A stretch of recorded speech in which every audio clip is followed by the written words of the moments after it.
He used to own the night. Ragnar was not born into power, he earned it. For 3 years, he ruled a territory rich with prey, water, and females. His roar echoed across the savanna like a declaration of war, and no one dared answer. He was not the biggest lion in the region, he was not the oldest, but he was relentless. Every challenger that crossed into his domain left broken, bleeding, or dead. His brother fought beside him, and together they were untouchable. They were kings, they were feared, and they answered to no one. And then one night everything ended. The coalition came without warning, 4 males, young, hungry, and coordinated. They moved like shadows through the tall grass. And by the time Ragnar heard the first growl, it was already too late. His brother charged first, a mistake born from courage. Ragnar watched him fall under the weight of 2 attackers, their jaws locked on his throat. He tried to reach him. He fought through claws and teeth, roaring until his voice cracked, but there were too many. A bite tore into his flank, another ripped across his face, and blood filled his vision. Then instinct took over.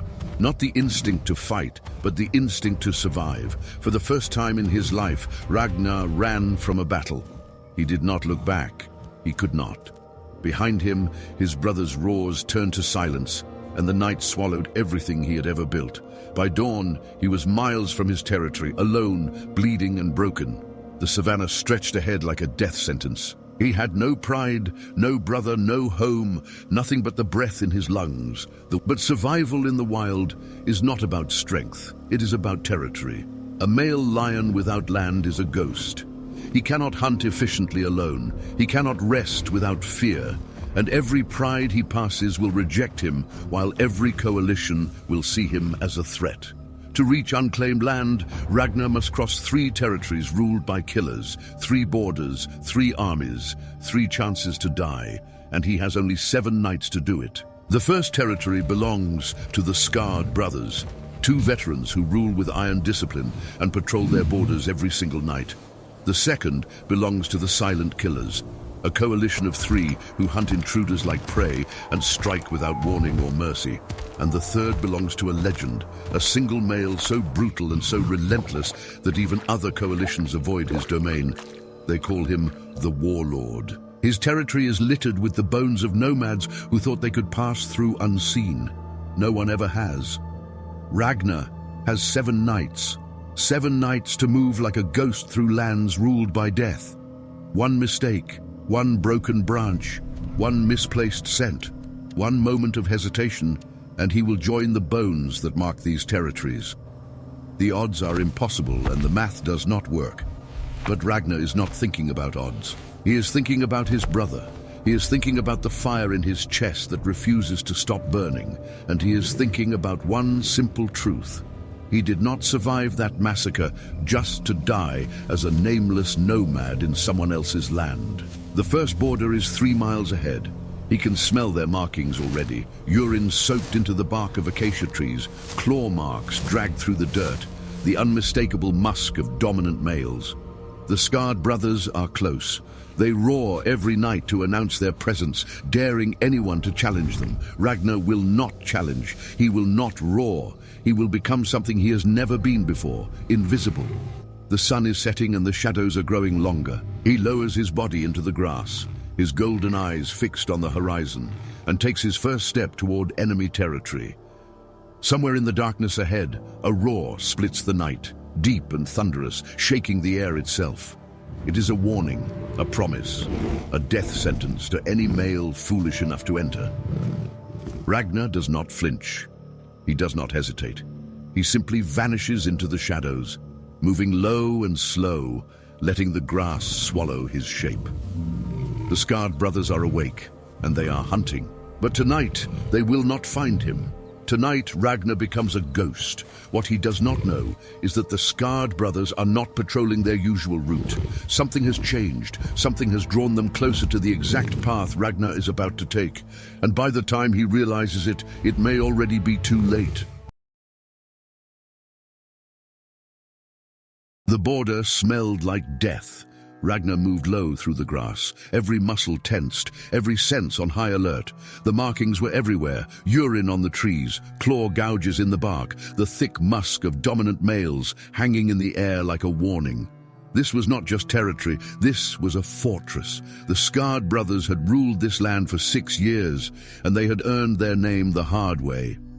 Both carried deep wounds from battles past, trophies of violence carved into their faces and flanks. They feared nothing, and they forgave no one. Ragnar knew their reputation. Every lion in the region knew. The brothers patrolled their borders with obsessive discipline, roaring through the night to announce their presence, daring any nomad to make the mistake of entering. Most nomads went around, adding weeks to their journey just to avoid this land. But Ragnar did not have weeks. He had wounds that were starting to fester, a body running on nothing but adrenaline, and a fire in his chest that demanded he keep moving forward no matter the cost. The first roar came from the east, deep and rumbling, shaking the air itself. Ragnar froze. He pressed his belly to the ground and stopped breathing. A second roar answered from the west, closer than he expected. The brothers were not together tonight. They had split up to cover more ground. This was both a problem and an opportunity. 2 patrols meant 2 chances to be detected, but it also meant gaps in their coverage, shadows where neither brother could see. Ragnar waited. Minutes passed, like hours. The eastern roar moved north, fading slowly into the distance. The western roar held its position, steady and threatening, but not approaching. There was a window, a narrow corridor of darkness between the 2 patrols. Ragnar calculated the distance, the wind direction, the time he had before the brothers circled back. It would be close. It would be dangerously close.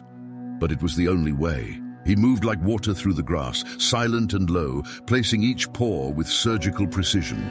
The moon was a sliver tonight, barely enough light to see, and Ragnar used every shadow the land offered. He avoided the obvious paths, the game trails where scent would linger, the open ground where his silhouette might betray him. Instead, he hugged the thornbush thickets, ignoring the spines that scraped his already wounded flanks. Pain was temporary, detection was death. Halfway through the territory, he made his first mistake. A dry branch snapped beneath his paw, the sound impossibly loud in the silence of the night. Ragnar dropped flat and held his breath. Seconds passed. Then a roar exploded from the west, closer now, much closer. The western brother had heard something. He was coming to investigate. Ragnar did not panic. He found a depression in the earth, a shallow dip hidden by tall grass, and pressed himself into it. He controlled his breathing, slowed his heartbeat, became nothing but shadow and stillness. The footsteps approached, heavy and deliberate. He could smell the brother now, the raw power and aggression radiating off him like heat. The lion passed within 30 feet, so close Ragnar could hear him breathing, so close one wrong move would end everything. The brother stopped. He scanned the darkness, nostrils flaring, searching for the source of the sound. Ragnar did not move, did not blink, did not exist. 10 seconds passed. 20. Then the brother grunted, turned, and continued his patrol. Ragnar remained frozen for another 5 minutes before he allowed himself to breathe again. By dawn, he had crossed the first border, but the scarred brothers were the easy part. Ahead lay the territory of the silent killers, and they did not announce themselves with roars. They simply appeared, and then you died. The second territory was different. There were no roars echoing through the night, no thunderous warnings announcing the presence of dominant males. The silent killers earned their name through absence, through the terrifying quiet that preceded death. Ragnar had heard stories about this coalition, 3 males in their prime who had perfected the art of ambush. They did not patrol their borders with noise and aggression. They simply waited in the darkness and let intruders come to them. By the time a nomad realized he was being hunted, it was already over. Ragnar entered their territory at dusk on the second night, his body aching from wounds that refused to heal. He had not eaten in 3 days, and hunger was becoming a dangerous distraction. Every instinct screamed at him to hunt, to find prey and restore his strength, but hunting meant noise, movement, and scent. In the land of the silent killers, any of those things could be a death sentence. So he pushed the hunger down, buried it beneath his will to survive, and kept moving through the fading light. The landscape here was different. Thicker vegetation, more places to hide, more places to be ambushed. Ragnar moved even slower than before, stopping every few minutes to listen, to smell, to search the shadows for any sign of movement. The silence was oppressive, heavy, almost alive. He found himself missing the roars of the scarred brothers. At least those warnings told him where the danger was. Here, the danger could be anywhere, watching him right now, waiting for the perfect moment to strike. On the second night, he found the first body, a young male, probably a nomad like himself, lying in a clearing with his throat torn open. The kill was recent, maybe 2 days old, and the precision of it made Ragnar's blood run cold. There was no sign of a struggle, no defensive wounds, no indication that the victim had even seen his attackers coming. One moment he had been alive, the next he was dead. This was not a fight, this was an execution. Ragnar studied the body and learned from it. The nomad had been walking through open ground, probably in a hurry, probably desperate to cross the territory quickly. That desperation had killed him. The silent killers had simply waited in the tall grass beside the clearing and struck when he passed.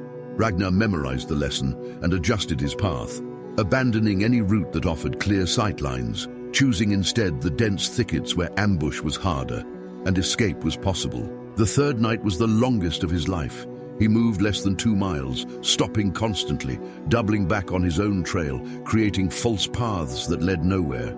Twice he caught scent of the coalition, fresh and close, and both times he retreated into cover and waited for hours before moving again. His body was failing him now, the hunger gnawing at his muscles, the wounds leaking fluid that attracted flies. But his mind remained sharp, focused on one single goal: reach the border before dawn. He found them once, or rather, he almost walked into them. 3 shapes in the darkness ahead, motionless, watching something he could not see.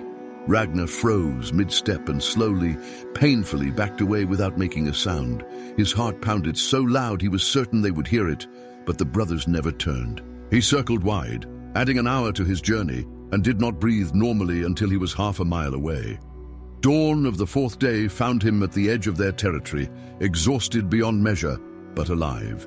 He had made 0 mistakes, left 0 traces, and escaped 0 encounters by the thinnest of margins. But as he looked ahead at the land that awaited him, he felt no relief. The Warlord's domain stretched before him like a graveyard, and somewhere in that darkness, a killer was waiting, who made the silent killers look like cubs. Ragnar collapsed beneath an acacia tree as the sun rose over the savanna. His body had finally reached its limit, 4 days without food, wounds infected and swollen, muscles trembling with exhaustion. He had crossed 2 territories and evaded 5 killers, but the cost was written in every labored breath he took. The fire in his chest still burned, but it was flickering now, struggling against the darkness that crept at the edges of his vision. For the first time since his exile began, Ragnar wondered if he would die before reaching unclaimed land. The day passed in a haze of fevered sleep and painful waking. He dreamed of his brother, of the territory they once ruled together, of the roars that used to shake the earth beneath their paws. He dreamed of the coalition that destroyed everything. Their faces burned into his memory like scars. And he dreamed of the Warlord, a shadow without shape, a presence that watched him from the darkness, with eyes that promised only death. When he woke, the sun was setting, and he knew he had to make a choice. He could not cross the Warlord's territory in this condition. His body was too weak, his senses too dulled, his reactions too slow. One encounter would end him, and he would die alone in a land where no one would remember his name. But staying here meant certain death as well. The silent killers patrolled these borders regularly, and it was only a matter of time before they found his scent. He had 2 options: hunt and risk exposure, or continue forward and risk collapse. Neither option promised survival. Ragnar chose to hunt. He had no choice. Without food, he would not survive another night of movement, let alone a crossing through the most dangerous territory in the region. He waited until full darkness, then dragged himself toward a waterhole he had spotted from the ridge. Prey would come to drink, and where there was prey, there was a chance. It was a gamble that could cost him everything, but doing nothing would cost him even more. The waterhole was small, surrounded by tall reeds that offered decent cover. Ragnar positioned himself downwind and waited, his body screaming for rest, his eyes fighting to stay open. An hour passed, then 2. Finally, movement in the darkness. A young impala approaching the water alone, separated from its herd. It was not much, barely enough to sustain him, but it was something. Ragnar gathered every ounce of strength he had left and prepared to strike. The kill was sloppy, but successful. He was too weak for precision, too slow for elegance, but desperation gave him enough power to bring the impala down before it could flee. He ate quickly, tearing into the flesh with an urgency born from starvation, forcing himself to consume as much as possible before the scent attracted attention. Every second at the kill site was a risk, but he needed the energy more than he needed caution. He left the carcass half-finished and moved immediately, putting distance between himself and the evidence of his presence. The food hit his system like fire, spreading warmth through his limbs, sharpening his senses, pushing back the darkness that had threatened to consume him. He was still wounded, still weak, but he was no longer dying. For the first time in days, Ragnar felt something that resembled hope. But hope in the wild is a dangerous thing. As he crested a ridge overlooking the Warlord's domain, he saw what awaited him and felt that hope waver. The territory stretched for miles, flat and open, with almost no cover. Crossing it would require perfect timing, perfect movement, and perfect luck. The border was right there, close enough to touch. But between Ragnar and freedom stood the most dangerous lion alive, and the only way forward was straight through his kingdom of bones. The moon was full. Of all the nights for the sky to betray him, it had to be this one. Ragnar stood at the edge of the Warlord's territory, his golden eyes scanning the endless stretch of open grassland that lay before him. There were no thickets to hide in, no ridges to duck behind, no shadows deep enough to swallow his shape. The moonlight painted everything in silver, transforming the savanna into a stage where every movement would be visible for miles. Crossing tonight was suicide, but waiting meant the silent killers would find his trail. He had no choice but to move forward. He studied the terrain for an hour before taking his first step. The grass here was shorter than in the previous territories, cropped low by the herds that grazed under the Warlord's domain. Ragnar would have to stay flat, belly pressed to the earth, moving inches at a time. It would take the entire night to cross what a healthy lion could cover in an hour, but speed was not the goal. Invisibility was the goal. Survival was the goal. Everything else was secondary. The first mile took 3 hours. Ragnar moved like a snake through the grass, freezing whenever the wind shifted, pressing himself into every slight depression the land offered. His wounds reopened from the constant friction against the ground, leaving thin trails of blood behind him, but he could not stop to address them. Blood attracted scavengers, and scavengers attracted attention, but stopping meant death. He pushed the pain aside and kept crawling forward, one agonizing inch at a time. Halfway across he heard it, a roar unlike anything he had encountered before, deep and savage, filled with a rage that seemed to shake the very air. The Warlord was awake, and he was announcing his presence to the world. Ragnar pressed himself flat and did not move, did not breathe, did not exist. The roar came again, closer this time, and Ragnar felt his heart hammering against his ribs. He had heard stories about the Warlord's voice, how it carried for miles, how it paralyzed prey and predator alike with primal fear. The stories did not do it justice. The roaring stopped, and silence returned to the savanna. Ragnar waited 10 minutes before he dared to move again, his nerves raw, his senses screaming warnings that his mind forced him to ignore. He was in the heart of the Warlord's domain now, the most dangerous place in the entire region, and the only way out was forward. Behind him lay certain death, around him lay probable death, and ahead lay possible survival. Those odds would have to be enough. He found the bones near the center of the territory. They were scattered across a wide area, bleached white by the sun, picked clean by scavengers. Skulls of male lions lay among them, some with jaws still locked in final roars, others crushed beyond recognition. This was not a battlefield, it was a graveyard, a monument to the Warlord's brutality. Ragnar counted at least 7 skulls before he forced himself to stop looking and keep moving. The eastern horizon began to lighten as he approached the far border. He had been crawling for nearly 8 hours, his body screaming for rest, his mind clouded with exhaustion. But the border was close now, maybe half a mile away, and beyond it lay land that no coalition had claimed. Freedom was within reach, so close he could almost taste it. Then he saw the silhouette on the ridge ahead, massive, maned, motionless, watching the grassland below with the patience of a predator who never needed to chase his prey. The Warlord had found him, and the sun was about to rise. Ragnar did not move. The silhouette on the ridge stood like a statue carved from darkness, massive and terrible against the lightning sky. The Warlord was everything the stories had promised and more, a mountain of muscle and scar tissue, his black mane thick and wild, his eyes scanning the grassland below with the cold patience of a born killer. Ragnar lay frozen in the short grass, his body pressed so flat against the earth that he could feel his own heartbeat pulsing into the soil. One twitch, one breath too loud, and those eyes would find him. The sun crept higher and the shadows began to shrink. Ragnar was completely exposed, caught between the ridge and the open plain with nowhere to hide. He calculated his options with desperate speed, searching for any escape, any chance of survival. Running was impossible. The Warlord would catch him within seconds. Fighting was suicide. He was half-starved and wounded, while the Warlord was in his prime. The only option left was to become invisible, to trust that the short grass and his stillness would be enough to fool those ancient eyes. Minutes stretched into hours. The Warlord remained on the ridge, surveying his kingdom with the arrogance of absolute power. Occasionally he would roar, that terrible sound that shook the air and turned Ragnar's blood to ice, but he did not descend.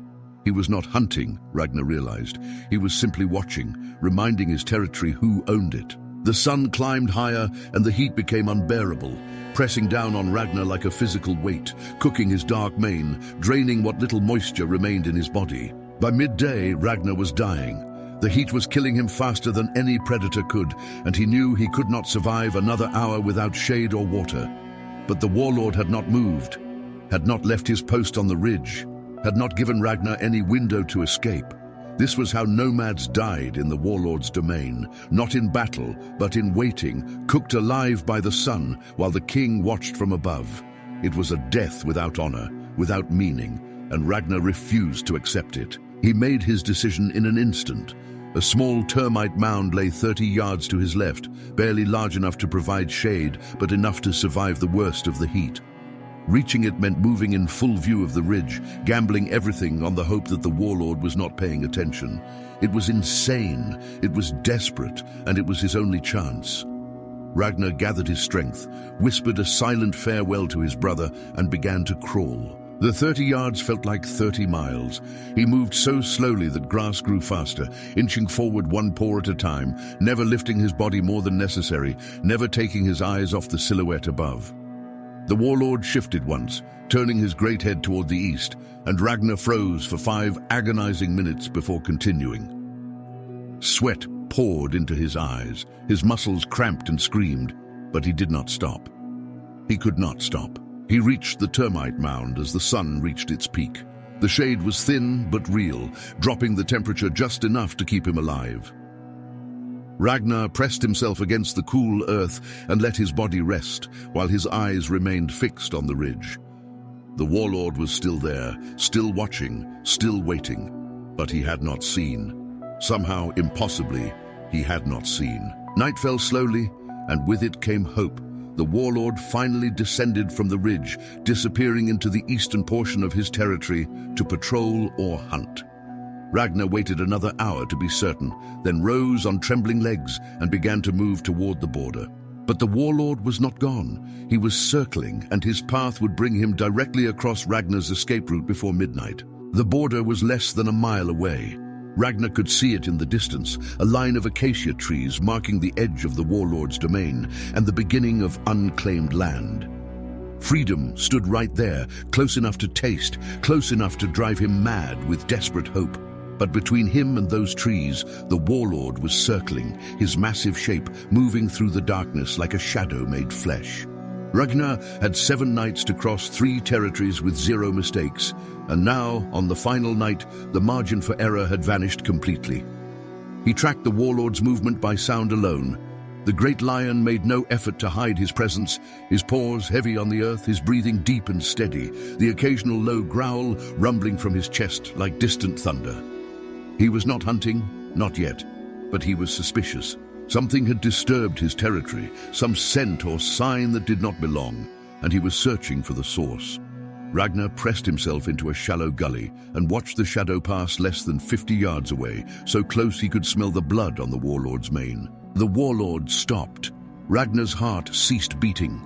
The massive lion turned his head slowly, nostrils flaring, testing the air with the precision of a predator who had killed more rivals than most lions ever met. Ragnar did not breathe, did not blink, did not exist. He became earth and grass and shadow, erasing himself from reality through sheer force of will. The Warlord stood motionless for an eternity, his eyes scanning the darkness, his body coiled with lethal potential. Then he grunted, turned away, and continued his patrol toward the east. Ragnar waited until the footsteps faded completely before he allowed himself to breathe. His entire body was trembling, not from cold, but from the adrenaline flooding his system. The primal terror of being so close to death. He had survived, but the Warlord would circle back. He always circled back. Ragnar had maybe 20 minutes before those patrol routes brought the killer directly across his path to the border.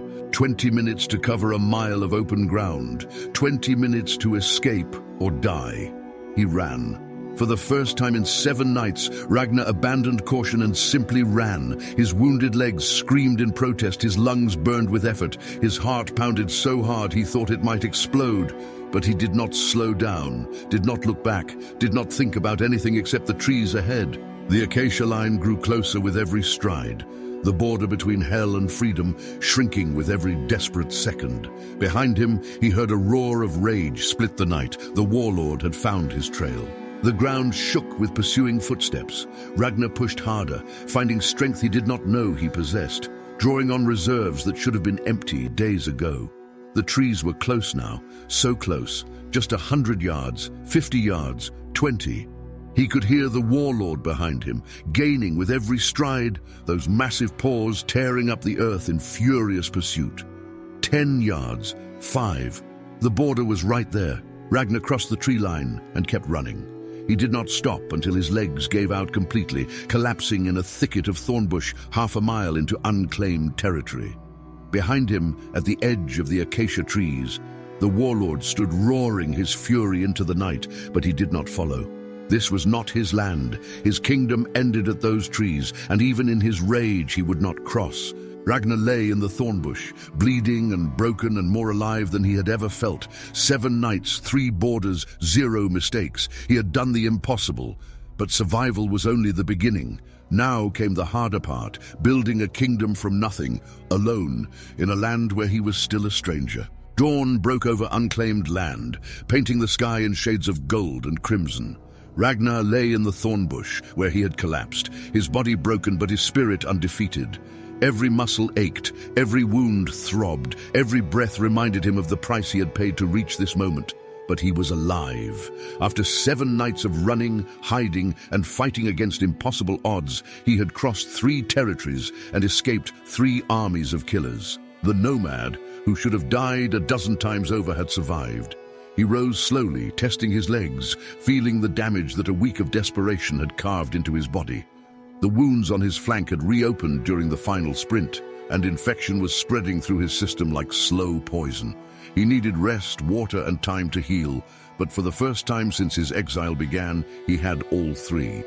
This land belonged to no one. No coalitions patrolled its borders, no dominant males roared their ownership into the night. It was empty, wild, and waiting for someone strong enough to claim it. Ragnar walked through his new territory as the sun climbed higher. The land was good, better than he had dared to hope. A river cut through the eastern section, providing water and attracting prey. Scattered kopjes offered shelter and vantage points. The grass was tall and thick, perfect for hunting, perfect for hiding. It was not as rich as the territory he had lost, not as established as the kingdoms he had crossed, but it was his. No one could take it from him because no one knew he was here. He found a cave near the river and claimed it as his den. The stone was cool against his fevered body, and for the first time in 7 days, Ragnar allowed himself to truly rest. He slept through the afternoon and into the evening, dreaming not of death, but of possibility. He dreamed of a pride of cubs carrying his bloodline, of roars that would echo across this valley and announce to the world that a new king had risen. The dreams felt distant, almost impossible, but they were no longer fantasies, they were plans. The following weeks were dedicated to healing and learning. Ragnar mapped every inch of his territory, memorizing the game trails, the water sources, the natural boundaries that would define his kingdom. He hunted carefully, rebuilding his strength one meal at a time, letting his wounds close and his muscles recover. The scars on his face and flank would never fully heal, but they would serve as reminders of what he had endured, badges of survival that no other lion could claim. 1 month after crossing the border, Ragnar climbed the highest kopje in his territory and looked out over the land he now owned. The sun was setting, casting long shadows across the savanna, and the world was quiet except for the distant calls of birds settling in for the night. He thought of his brother, of the life they had shared, of the battle that had torn everything apart. The grief was still there, buried deep, but it no longer consumed him. His brother had died fighting, and Ragnar had honored that sacrifice by refusing to surrender. He filled his lungs with the cool evening air and released a roar that shook the valley below. It was not a challenge, not a warning, but an announcement.